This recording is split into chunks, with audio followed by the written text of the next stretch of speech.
இது ஒரு அழகான பிரைவேட் ஃபால்ஸ். கூட்டமே இல்லாம செம்மையா குளிச்சு என்ஜாய் பண்றதுக்கு ஒர்த்தான ஒரு பிளேஸ். இந்த பிரைவேட் ஃபால்ஸுக்கு பேரு பிரியா எஸ்டேட் பிரைவேட் ஃபால்ஸ். இது எங்க இருக்குது அப்படின்னு சொன்னா அம்பநாடுக்கு மேல உள்ள பிரியா எஸ்டேட்ல தான் இருக்குது. இந்த இடத்துக்கு நாம எப்படி போகணும்னா தென்காசியில இருந்து நம்ம ஆரியங்காவ் வரணும். ஆரியங்காவ்ல இருந்து கழுதுருத்தி வரணும். அங்க இருந்து ரைட் சைட்ல அம்பநாடுக்கு போறதுக்கான வழி இருக்கும். அந்த வழியில போனா அம்பநாடு போய் சேரும். அம்பநாடுல இருந்து அதுக்கப்புறம் நம்ம மேல போனோம் அப்படின்னு சொன்னா இந்த பிரியா எஸ்டேட்டுக்கு நம்ம போகலாம். இது ஒரு பிரைவேட் ஃபால்ஸ். இந்த ஃபால்ஸ்ல குளிக்கிறதுக்கு நமக்கு 100 ருபீஸ் வந்து ஒரு ஆளுக்கு வந்து சார்ஜ் பண்றாங்க. இந்த இடத்துக்கு நம்ம டூ வீலர்ல போறது ரொம்பவே கஷ்டம். ஏன்னா ரொம்ப ஆபத்தான பாதைகள் வந்து அந்த வழியில இருந்துச்சு. அதனால ஜீப்ல நம்ம இந்த இடத்துக்கு போறது ரொம்ப நல்லது. ஜீப்ல நாம எப்படி போகலாம்னா ஆரியங்காவ்ல இருந்தோ அல்லது அம்பநாடுல இருந்தோ நம்ம ஜீப் எடுத்துட்டு போகலாம்.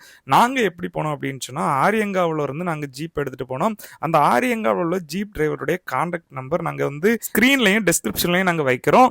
நீங்க போகும்பொழுது இதை கான்டாக்ட் பண்ணிட்டு போகலாம். இந்த இடத்துக்கு போற வழியே ஒரு சூப்பரான பிளேஸுங்க. ஏன்னா அம்பநாடு எஸ்டேட்டுக்கு போறவங்களுக்கு தெரியும் அந்த பகுதியில வந்து எப்படி வந்து இயற்கை எழில் கொஞ்சம் அப்படின்னு சொல்லி. அது மட்டும் இல்லாம நமக்கு வந்து இந்த மழைக்காலங்களில் பார்த்தீங்க அப்படின்னு சொன்னா அப்படியே மிஸ்ட் வந்து நம்ம சுத்தி இருக்கும். ஸோ அந்த மிஸ்ட்டை நல்லா என்ஜாய் பண்ணிட்டு இந்த இடத்துக்கு நம்ம போகலாம். பாதைகள் பார்த்தீங்கன்னு சொன்னா ஒரு சில இடங்கள்ல ரொம்ப பள்ளம் மேடா இருந்துச்சு. ஜீப்ல போகும்பொழுது அந்த இடத்துல போறதுக்கு கொஞ்சம் கஷ்டமா தான் இருந்துச்சு. போற வழிகள்ல சில நேரங்கள்ல நம்ம ஒயில்ட் அனிமலையும் பார்க்கலாம். ஏன்னா நாங்க போற வழி எல்லாமே வந்து யானைச்சாணமா தான் இருந்துச்சு.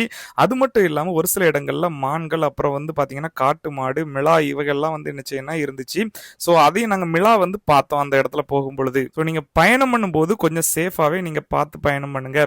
கடைசியா தான் நாங்க வந்து அந்த ஃபால்ஸை வந்து அடைஞ்சோம். உண்மையிலே சொல்றேங்க ஒரு சூப்பரான ஒரு ஃபால்ஸுங்க. அதுவும் பிரைவேட் ஃபால்ஸா இருந்தாலுமே சூப்பரா ரெடி பண்ணி வச்சிருந்தாங்க. படிகளா இருந்தாலும் சரி அந்த ஃபால்ஸுக்கு போறதுக்கு எல்லாமே வந்து சூப்பரா இருந்துச்சு. கீழே பாத்தீங்க அப்படின்னு சொன்னா ஒரு சின்ன அருவி மாதிரி இருந்துச்சு. அதுக்கப்புறம் பாத்தீங்க அப்படின்னு சொன்னா ஒரு சின்ன குளம் போல வந்து இருந்துச்சு. அதுக்கு சைடுல வந்து ஒரு இடத்துல வந்து எனது கெட்டி வச்சிருந்தாங்க. அதுலயும் வந்து பாத்தீங்க அப்படின்னு சொன்னா நீரோடை மாதிரி அருவி வந்து சின்ன அருவி விழுந்துச்சு.